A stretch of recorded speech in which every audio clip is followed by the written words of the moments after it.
Силата на душата.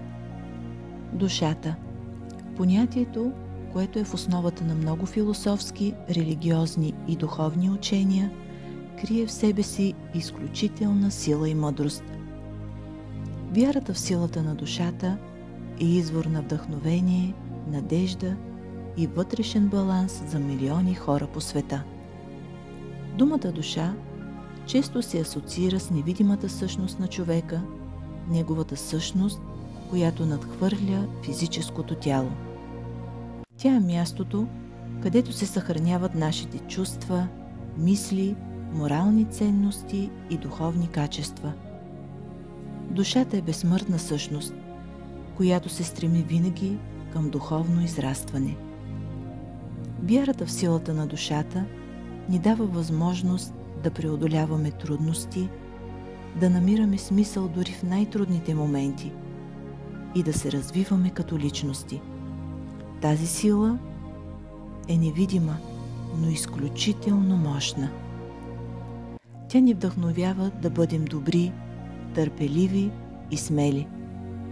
Често именно вътрешната сила на душата ни помага да се изправим пред житейските предизвикателства и да продължим напред. Постоянното развитие на духовните качества, като любов, състрадание, мъдрост и благодарност, укрепва силата на душата. Силата на душата е източник на вътрешна устойчивост, вдъхновение и духовна хармония. Тя ни напомня, че истинската сила не е в материалните богатства или външните успехи, а в нашата вътрешна светлина и способността ни да се изправяме пред живота с вяра, доброта и мъдрост. Вярвайки в силата на душата си, ние откриваме пътя към по-пълноценен и смислен живот. Всеки човек носи в себе си неизчерпаем източник на сила, мотивация и вдъхновение. Тази енергия обаче често остава скрита. За да пробудим вътрешната си сила, трябва да се свържем с най-дълбоките си желания и намерения. Един от най-простите начини да го направим е чрез записването им.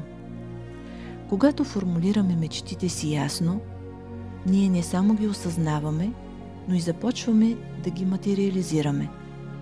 Всяка дума, написана с внимание и вяра, се превръща в импулс за действие и растеж. Записването на желанията фокусира мисълта. Когато дадеш форма на една идея, тя спира да бъде хаотична. Умът се концентрира върху конкретна посока, а това увеличава шансовете за успех. Така се изчиства шумът на съмненията и се създава ясно намерение. Много хора не знаят какво точно искат. Докато пишеш, започваш да анализираш желанията си. Формулирането разкрива кое е наистина важно за теб.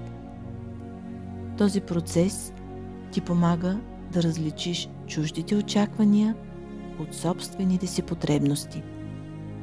Подсъзнанието е двигател на действията ни. Когато запишеш едно желание, то започва да се повтаря вътрешно като мисловна програма. Умът започва да търси пътища и възможности, които преди това са оставани незабелязани. Записването е само началото. За да пробудиш вътрешната си сила, предприемай малки действия всеки ден в посока на целта си. Постоянството превръща намерението в реалност. Да пробудиш вътрешната си сила означава да поемеш контрол върху мислите, емоциите и действията си. Всеки човек може да промени живота си, стига да започне от себе си. С едно ясно намерение, с една искрена дума, написана с вяра.